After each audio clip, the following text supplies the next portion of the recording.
we are now to the last presenter of the day. I know, it's hard to believe. It goes by so quickly.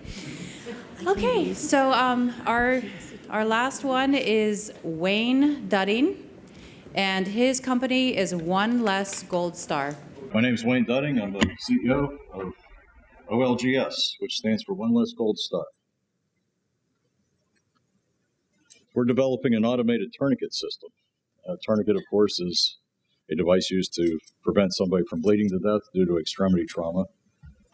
It's basically a robotic device.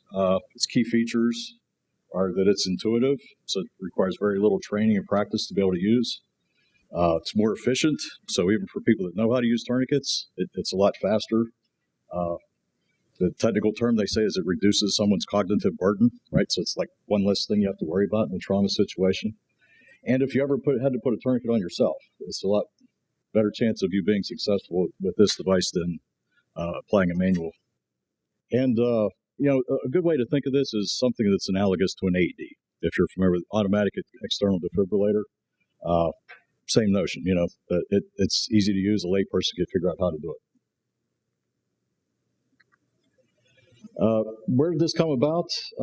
There's a famous study, Colonel Brian Eastridge, who I've met, did a battlefield study, and he found out that in analyzing data, that 976 people that died during Iraq, Afghanistan, he deemed those deaths to be preventable. And basically, 90% cases, they bled to death before they got to the first level of trauma care. 1 out of 6. It's a pretty significant statistic. And part of the reason for that is over the years, the use of tourniquets was discouraged. People were taught that they only use it as a last resort. And because it can do nerve and tissue damage, Colonel Eastridge, in so many words, basically told people that it's better to be alive with limb and tissue damage than to be dead with a perfectly intact limb. And so, they flipped the script and said, okay, when in doubt, put it on. And that has made a big, significant difference in survivability on the battlefield towards the later years of Iraq and Afghanistan. The same notion was taken to the private sector. The National Academy of Science did a study, found very similar results. This demographic, the pie chart indicates a group of people under the age of 47. Trauma responsible for nearly 50% of those deaths. I think something interesting here, and 20% of those deaths were deemed to be preventable. So if you take 20% of that 47%, you get 9.4%. If you compare that with cancer and heart disease, in that demographic, it's very significant. So that means that it's the same thing almost as saying that we could cure cancer in people under the age of 47, not by stopping trauma, just by preventing the deaths that are deemed to be preventable in that demographic. So it's a pretty significant figure. What's wrong with the current technology? Well, nothing really, if you know how to use it, and if it would be ubiquitous. So these things need to be like fire extinguishers. They need to be available. They need to be ready. And people need to know how to use them. There's a group of people called Stop the Bleed that has been running boot camps to teach lay people how to use tourniquets. Boy Scouts often teach people how to use tourniquets. It's taught in schools. The problem with it is that a study was done by Harvard Medical School, and they found that this training really isn't effective in so much that people tend to forget. It's almost like learning software. If you don't use it, you forget it. So they did a study, found that 3 to 9 months after people were trained, over half of them couldn't remember how to do it. They also found out that there's 15 different types of tourniquets out in the world. So if you're presented with a tourniquet that you weren't trained to use, that you probably wouldn't be successful with that either, even if you remembered how to use the one you were taught. So the gist of the study was we need an engineered solution. We don't need to keep teaching people over and over and over again how to use tourniquets. We need something that's easy to use. So basically, we want to take average people and turn them into heroes, make them lifesavers, giving them the advantages and tools so that they're the Chuck Norrises out there. We had a contract with the Air Force. We got an SBIR. We completed a phase 1 and a phase 2. The results of that was that we built these prototypes that you see in front of us. The one on the left and the one on the right are actually the same in terms of the internal parts, the PCBs, the motors, the sensors. We just redesigned the one on the left to be a little more compact and sleek looking, we basically took out some of the white space. But they're the same mechanically and electrically. I wanted to show this to just indicate where we're located in terms of our development. You may or may not be familiar with the government's technology readiness level scale. It's pretty simple. It goes from 1 to 9, indicates how mature your technology is. Basic research tends to be at that front end. Government universities just doing basic research. Then, we're in the applied level, and what they call that gap is known as the valley of death. Most things don't make it to TRL 7 and beyond. They die somewhere in the middle, in the development part. So right now we're at TRL 6 plus. So it's up. We're close, right? We got through the bottom of the valley. We're coming up, and we're just about clawing our way out. So we're close to having something that we can take to the private sector and start pilot testing and start raising some funding. So this was our validation test. This is how we proved that we were TRL 6. The NIH standard for a tourniquet is it has to pull to at least 300 millimeters mercury pressure. Just to give you some idea of what that means, when you get your blood pressure taken, the bigger number is your limb occlusion pressure. So like 120, 130, 140, right? So 300 is it's a pretty good pull. We did this test. That model was made at a company here in Tampa, Syndaver. They make synthetic cadavers. That limb, and this is a replica that's on the table. I can show you a little more closely. But the model there actually had sensors embedded in it, and it had vasculature, and actually had veins that we could pass fluid through. So we could actually cut off bleeding, with simulated blood flowing through that limb.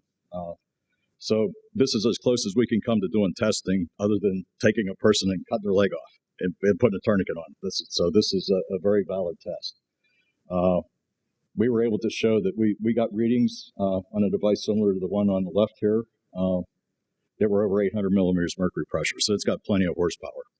So it's our work was very successful. Wanted to show this to you quickly. This is referring to the test stand that's on the left here with the LED display. We took the sensor that's in this display, and we calibrated using a sphygmomanometer, also known as a blood pressure cuff. And the bottom line of this chart is that 147 on this LED display equals 300 millimeters mercury pressure. It's roughly 2 to 1. So with that, let's see what happens here. See if we can demonstrate that this is able to achieve direct pressure.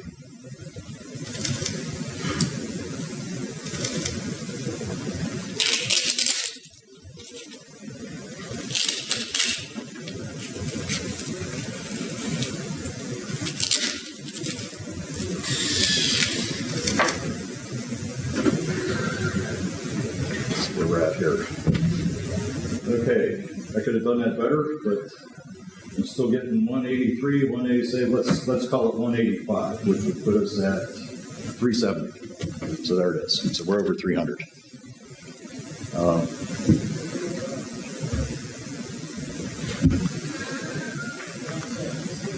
Business development. Okay, so what's next? Okay, well, we're working on a grant application. We're getting some help from a group called Senfluence, based out of Orlando.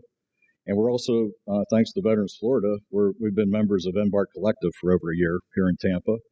They've been funding part of our membership there. So we're getting assistance from both of those groups to work with the city of Tampa. Let's flesh out some use cases. Let's find, okay, if you had this thing, what happened in a school shooting? What would happen in an event at Raymond James Stadium? How could the police, if we gave it to each police car, how would that, what would that enable them to do? What does it need to be? What does the capabilities need? So that's where we're at. We're going to flesh all this stuff out. That's how we get to TRL 7. Something else, as a result of having that SBIR, even though this contract is over, we're eligible for an Air Force program called TACFI, which stands for Tactical Funding Increase. So we've got 2 years to find either government or private sector money, and they will match that money up to $1.8 million. So basically, we have a lead investor already for 50% of a $3.6 million seed round. So that's our next step. But we want to get to that, a really solid business case for that TRL 7 first, and then that's a good time to start, speaking to investors. And Embark is also assisting us with that. I just had lunch yesterday with somebody who's going to be very helpful, I believe. And he agreed. He said, you're on the right path. Just finish doing what you're doing now, and I think you'll be in good shape. Total markets, just to look at the business opportunity. The AED model is the most significant one. And basically, 12 states now have mandated that trauma kits be placed next to AEDs because trauma is 6 times more prevalent than sudden cardiac arrest. If there was an automated tourniquet in there, that would be used 4 times as more frequently as an AED, statistically speaking. So that's where we see our biggest market opportunity. There's others as well. Of course, we're still talking to the Air Force and trying to get a version into the military system as well. Our team, that's myself and my partner Ken, we actually met here in Tampa at SoftWorks, and it started out as Ken's idea. It's evolved a lot since then, but we were the winners of a hackathon that SoftWorks put on, and we got $15,000 to get started with. That was back in December of 2017. It's hard to believe. It's been that long ago. Of course, we had some dead time in there due to the pandemic. But, Ken's a very capable person. He's a good partner. And both of us are, veterans as well. We both know what a battlefield looks like. So that's why this is, it's funny, it's still hard. That's why this is personal best. And that's why we named the company this. If we can save one life in a battlefield someday, we'll deemed all of this to have been a worthwhile endeavor. And so that's our real goal. With that, I'll take your questions.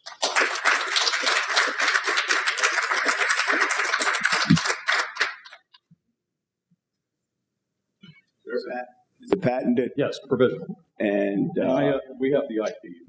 We got government funding. And battery.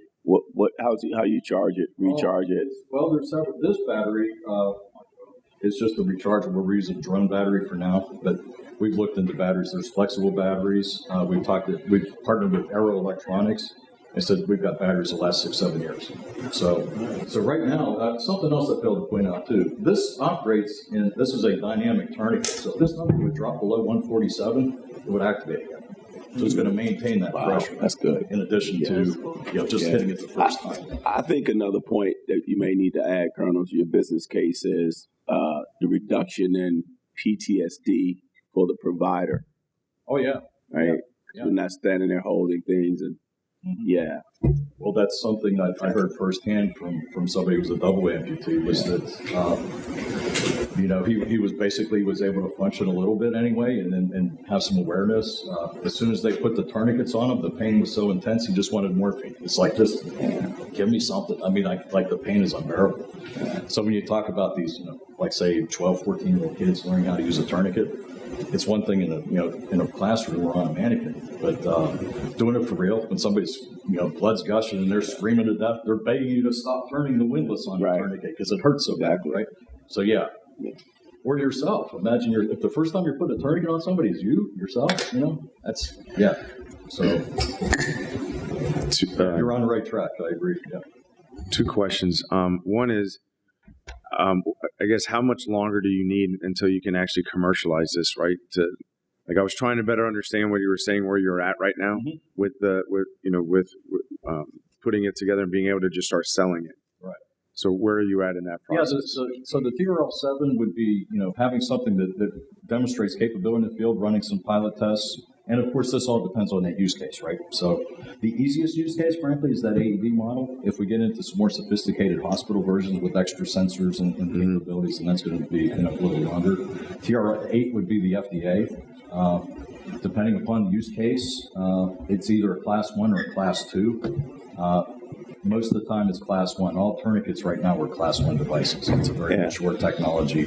And we don't need an IRB if you're familiar with that. We can do the cadaver testing or syndaver testing to prove that it works, so we don't have to do any human testing. So you don't have necessarily a time frame as to when it can actually be launched? Again, it depends on the use case. I'd say best case, that AED version is not far from this version. So we could have this one going. We're ready to manufacture that one now. So we could, harden it up a little bit in a few tweaks, say like another 3 to 6 months, if we had the funding, of course. Yeah. And then 3 to 6 months for the FDA. So Okay. anywhere from 6 months to a year. Last Have question. it out there. Yeah. Yeah, last question is, what are some like obstacles, roadblocks, or major risks that you would actually, set aside from going through all that process, which I understand, but once you're getting out to market, like what are some things that would keep you up at night as far as like being able to see this successful? Well, I think the distribution system, I think we've got a good handle on that, but again, that would depend on the use case. Through the military, we can handle that directly, and we've got a good manufacturer, so we, that's, that part would be simpler. If we're getting into that AED market, and we'd have to deal with multiple distributors and get into the safety equipment business and make sure we've got a clear path. I think another one is government regulation would help a lot. So the number one reason why people buy AEDs is because they have to. Some regulation told them you must have one, right? So we'd have to, what we're looking at, that's where we're looking at the Berkeley Academy right now, because it's a private school and they've got the funding and the willingness to buy these things. So our hope is that if they have them and it's working and we get publicity, then the public sector will say, hey, how come only rich kids have these things, right? Why don't we get into all the schools, So, and require them to be in those trauma kits, Actually, if you go to an airport right now, if you find the AED sign, there's a trauma kit next to it. Every airport right now. So anyway, is that it, Amy? All right. Well, thanks.